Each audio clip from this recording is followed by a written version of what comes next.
Nada. Uy. Ayan mga paps, tapos nakabitan ng lining. Ayan. Nakabitan na yung mga paps ng lining dyan. Ngayon, test drive. Kanina halos pinahila ito dito, hindi talaga nabatak.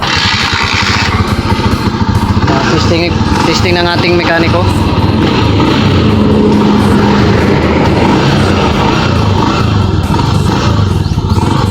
Testing. Nadamba.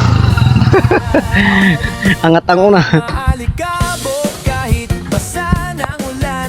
Ayos na, malakas na, nadamba na eh.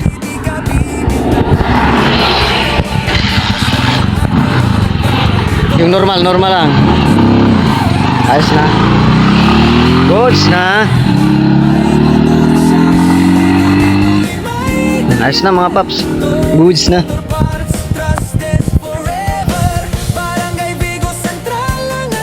U-turn. Ang pinilit natin ay genuine parts. Mga genuine parts ang pinalit natin. Ayos na.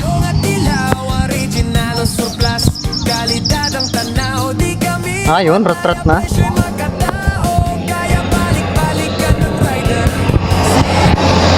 Ito yung langis niya mga paps. Bago na rin yung nilagay nating langis, 10 to 40W, power 1. Malakas ang batak. Pakita ko sa inyo yung lining mamaya pagdating nakakarga dun sa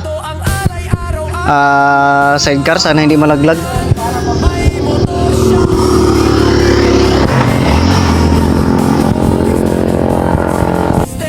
Ayan na mga paps. Goods na, lakas na.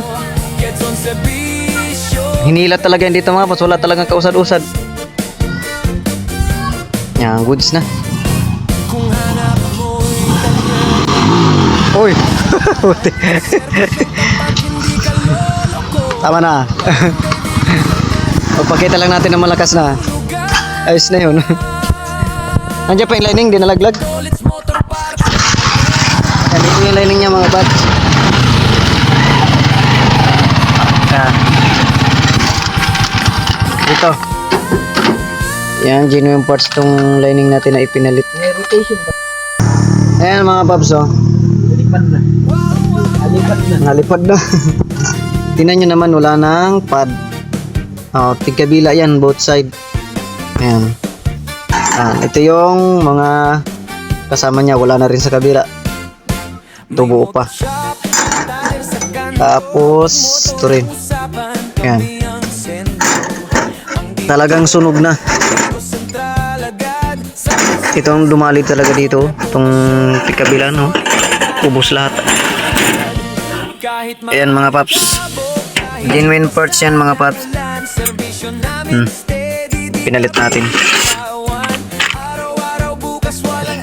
Tapos pinalitan na rin natin ang engine sprocket. From 15 kasi nakalagay. To 14T. Na wala tayong available na 13. Pero malakas na siya. Naangat na ang una.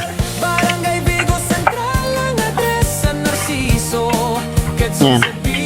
May side lang ang